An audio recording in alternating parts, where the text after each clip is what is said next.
Hello guys, isa po akong OFW dito sa Hong Kong.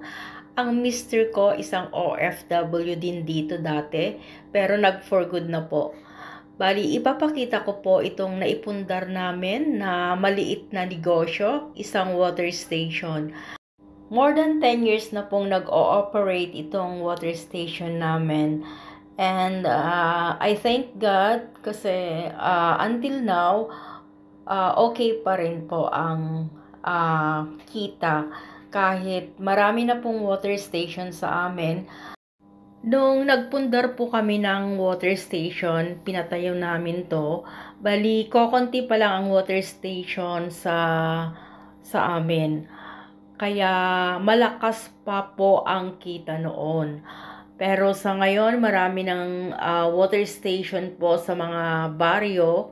Kaya humina na po ang kita, pero sa mga kapitbahay, mga regular customer ay patuloy pa rin na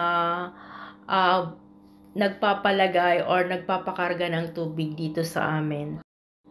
More than 10 years na po itong water station namin, November 2023 po. Nagpalit na rin po kami ng makina kasi nasira po last month. 10 years po ang inabot ng makina.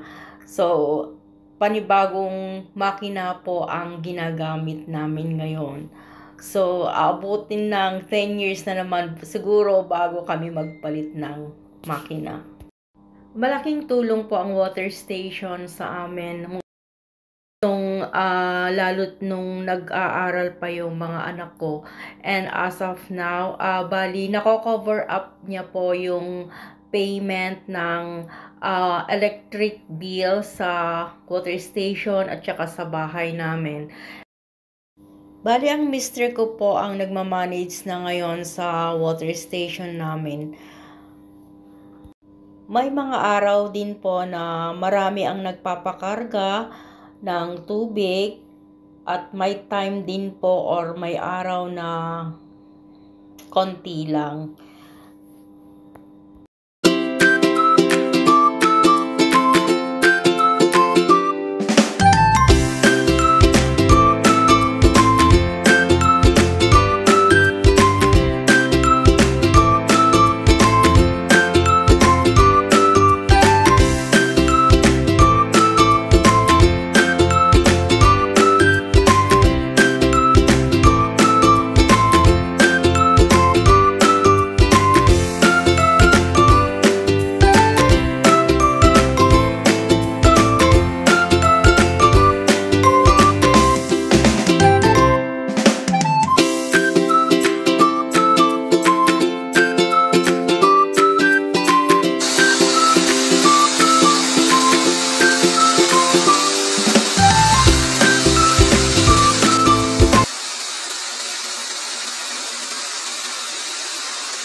Eto guys, yung makina na pinalitan namin. Bali, umabot po to ng more than 10 years bago nasira. Kaya pinalinis na rin namin sa loob ng mga drum at pinaayos ang mga nasisirang mga socket.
Thank you for watching, guys. Please don't forget to like, subscribe, and comments to my video.